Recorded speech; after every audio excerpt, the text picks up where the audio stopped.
Hi guys! Hello! And welcome back to my YouTube channel. This is Kirby 101 channel. At kung kayo po ay baguhan pa lang sa ating YouTube channel, ayan, baka naman.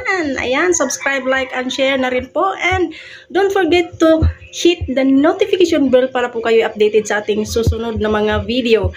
So ayan na nga guys, and for today's video, at gagawa tayo ng buchi. And hindi ko na siguro ilalagay sa description box ang ating recipe measurement, no? So sana mapanood nyo hanggang dulo at magbo-voice over na lang po ako doon sa ating video na yon. So ayan guys, kamusta nga pala kayong lahat, and mega love shoutout sa aking mga silent viewers dyan and ating mga subscriber. Namimiss ko kayong lahat guys, 3,200 plus subscriber. Maraming salamat po sa inyong lahat. Sana po patuloy nyo akong suportahan sa aking bagong content, Charis. So ayan na nga guys, and now pakita ko na sa inyo ang aking mga ginagawa, no? Ito po yung nagpapakitang gilas. So masasabi ko lang guys, I love my own work. Syempre naman. So sa tagal ko nang nagawa nito guys, and kanina ko lang masasabi na perfect ko ang aking gawa. So di ba? O di ba? Kasi maraming beses akong gumagawa ng butchi, maraming beses di akong sumablay. So wag lang tayong ma-discourage, ganun talaga. Minsan may mga may mga sablay. So maraming pagkakataon naman na pwede tayong bumawi, no? So ayan guys, ano mapanood nyo hanggang dulo, and see you there.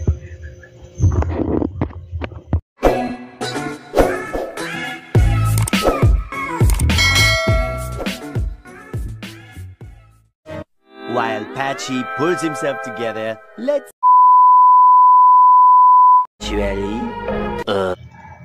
Hi guys! Ito nga po yung ating gagawing butchi.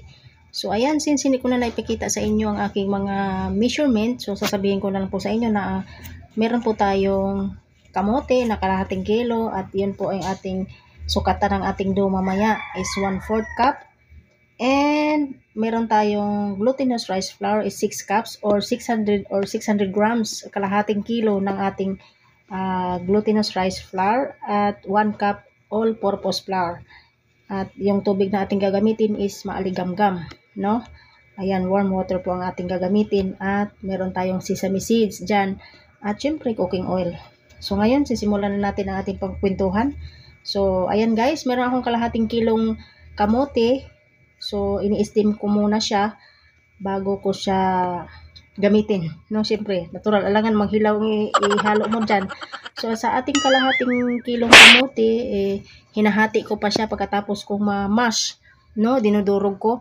So ang ginagamit kong pandurog guys is meron tayong hand mixer, or kung wala naman, gagamitin natin yung tinidor.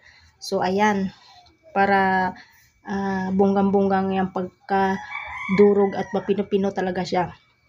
Ngayon, sa kalahating kilo na mashed potato or kamote, pwede rin potato or patatas, hinahati ko siya guys. Ang kalahati niyan is, yung kalahating kilo guys is umabot siya ng 2 cups. And ang isang cups hinalo ko sa dough. Isinasama ko sa pagmasa. And sa kalahati naman pong, sa kabila naman pong isang cup na kamote, mashed kamote, ay ginawa ko siyang palaman. So guys, kung napapansin nyo, ang aking palaman is parang itim. Hindi po siya itim guys, ube po siya. So mamaya pag-usapan natin kung paano yun gagawin ang magiging fillings ng ating butchi, no? So dito muna tayo sa dough. So ang ating dough guys is ang ginamit kong warm water is yung pinagkuluan ko ng kamote. So medyo maaligamgam talaga siya, at siyempre nandun yung mga lasa ng kamote. Ayan. So para mas mabilis ang ating trabaho, ang ating dough is minamasa ko siya siguro mga kalahating oras or 20 minutes. Depende na yan sa inyo. Ginagamitan ko siya ng hand mixer. So mas madali talaga siya pag meron tayong hand mixer. Pero kung wala naman, pwede naman din magmano-mano, kinakamay. Ayan. At pinaparest muna natin yung ating dough kalahating oras. At pagkatapos ng ating kalahating oras, binalikan ko siya para i-check kung nag-bloom ba yung ating dough. So ayan na nga siya guys. Sa kalahating kilo, nakagawa tayo ng butchi na 56 pieces. So ang ating palaman naman dyan is, ang ginagawa ko siya guys is niluluto ko muna siya. So sa pagluto ko, nagme-melt o nagtutunaw muna ako ng 2 teaspoon na margarine. And nagdagdag ako ng kalahating cup na sugar or light brown sugar o depende kung anong merong sugar na sa inyo. Kung meron kayong ibap, ang tawag nun, condense, pwede rin. Depende na yan sa inyong taste kung gusto nyong matamis o yung tamang tamis lang. So, ayan ang ginagawa ko. So, sa atin namang pagsusukat, ayan, since wala tayong sukatan o kung meron man kayong kitchen scale o mas mabuti para parehas-parehas ang kanyang sukat at kanyang timbang, okay din yun. Pero sa akin, wala. Ang ginagamit kong sukatan is yung 1/4 na cup. Nung nakikita nyo naman dyan, ayan. So, kahit papano, hindi man siya pare-parehas ang bigat, at least magkalapit naman ang kanyang ang bilog, no? Hindi naman siya perfect na bilog talaga. So, ayan, para diretso yung ating gawa, guys. Ang ginawa ko dyan is yung ating dough is binibilog-bilog ko muna bago ako naglagay ng palaman. Ayan, 'di ba? So, yung aking palaman naman din is binibilog-bilog ko rin. Tapos, pagkalagay ko ng pagtrabaho ko na maglagay na ako ng palaman, dire-diretso na. So, ayan, nagko-coating na tayo ng sesame seeds. So, kung mapapansin nyo guys, yung ating sesame seeds is ginaganyan ko lang siya. Hindi ko talaga siya din nilulublob dyan sa mismong sesame seeds. Kasi, para sa akin, ganun lang. Wala naman kayong magagawa. Yan ang ginagawa ko eh. O, diba? So, parang tinitipid-tipid natin yung ating sesame seeds. Alam nyo naman, napakamahal. Ayan na nga go guys. Ayan. So, ayun, tsaga-tsaga lang po guys sa mga Mamshi Bells dyan. Ayan, baka gusto nyong magkaroon ng kahit papano. Meron tayong income sa araw-araw. Ayan. So, wala naman tayong ibang ginagawa. Pwede tayong mag-sideline ng mga kakanin at kung ano-ano pang mga paninda. Ayan. So, kahit papano sa araw-araw kumikita tayo kahit nasa bahay lang, no? So, ayan na nga. So, while naglalagay tayo dyan ng ating sesame seeds o nagkukoting tayo ng sesame seeds, so nagpapakulo muna tayo ng ating mantika. Ang kagandahan lang dito guys sa ating butchi ay hindi siya magasto sa mantika. So, kung alam nyo yung gin, no? Gin bilog, kalahati siguro niyang bote na ang nagamit ko. So, may natira pa. So, hindi siya maaksaya sa mantika. So, napansin ko lang kasi sa dami-dami ng mga kakanin na nagawa ko ng mga donut, ganon, tinapay. So, malakas siya sa mantika. Pero itong butchi hindi. Kasi glutinous flour is hindi naman absorber sa mantika siya. Oo. Ganon. O, diva. So, maya-maya kunti guys is magsasalang na tayo. So, since yung aking sukatan is hindi naman siya, katamtaman lang siya guys. Tamang-tama lang sa tag 3 piraso 20 pesos. So ayan. O diba? Hindi na lugi dyan guys. At saka ang kagandahan dyan guys, glutinous flour or bigas na malagkit. Ano siya, masarap siya sa pangmirinda, sa pangbaon, mabigat siya sa tiyan. Mabigat siya, busog ba? Yung busog mo mabigat sa tiyan. Ganon. So ayan. Karin na natin guys kung nasimulan naman natin. Ayan, kung mag-usap tayo, ang pagsablay-sablay natin ay ating pag-uusapan, ay okay lang yun guys. Kahit ilang beses ka pang nadapa, kailangan mo pa rin bumangon para sa ekonomiya. Ciao! O diva.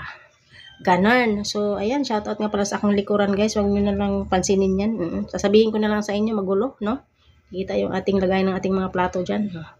So, ganon. Ang Lola Bells nyo, bisi-bisihan. O diva. So, ayan na nga guys, at ayan.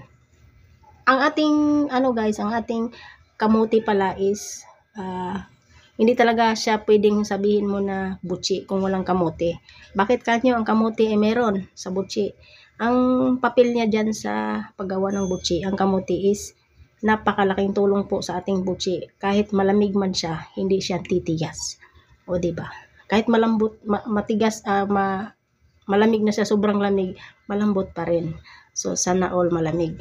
O, diba? Ganon. So, ang ating butchi guys is fluffy and smoothy pa rin kahit malamig man siya. At hindi siya basta-bastang nasisira. O, diba? Yan lang. Taga tuloy-tuloy lang ang ating pagbilog-bilog at maglagay ng sesame seeds.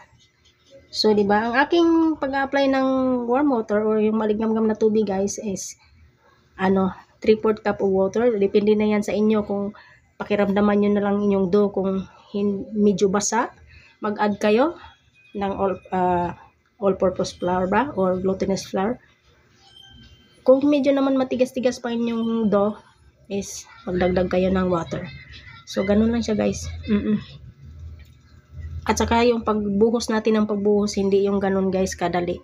Dahan-dahan natin para doon natin matikman yung sarap. O, diba? Huwag tayong magmadali kung wala naman tayong ibang lakad. Ganon. O, ha? Ngayon, ano na? O, diba? So, ang tagal kong nagbilog-bilog dyan, guys. So, nakakagawa tayo ng 56 pieces dyan. So, ayan. Tapos na rin sa wakas. So, ayan na po ang ating butchi. Tapos na po nakotingan ng sesame seeds or linga.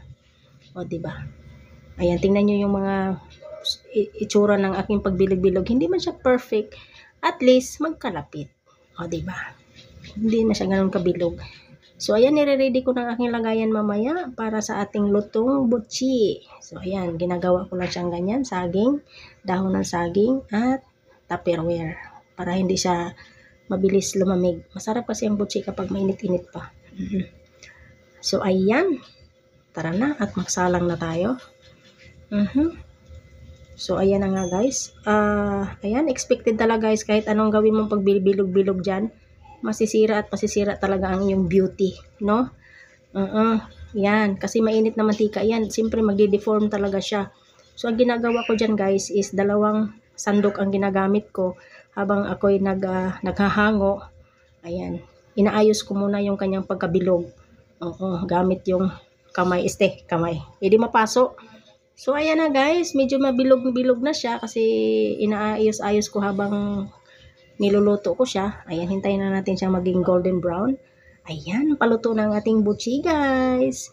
So, see you mga mamshi. Ayan, mga suki loves. So, ang ating apoy dyan is low medium heat lang siya, guys, para hindi siya masunog. Hindi lang din siya ganun ka-brown, no? Kasi mapait yung ating, magiging pait yung ating kinabukasan dyan. Kung masusunog yan. O, diba? Ganon. Ayan ang ating finished product. Ayan, ready to lako-lako na, guys. Ayan. So, 3 piraso. Hindi na kayo lugi dyan sa inyong 20 pesos.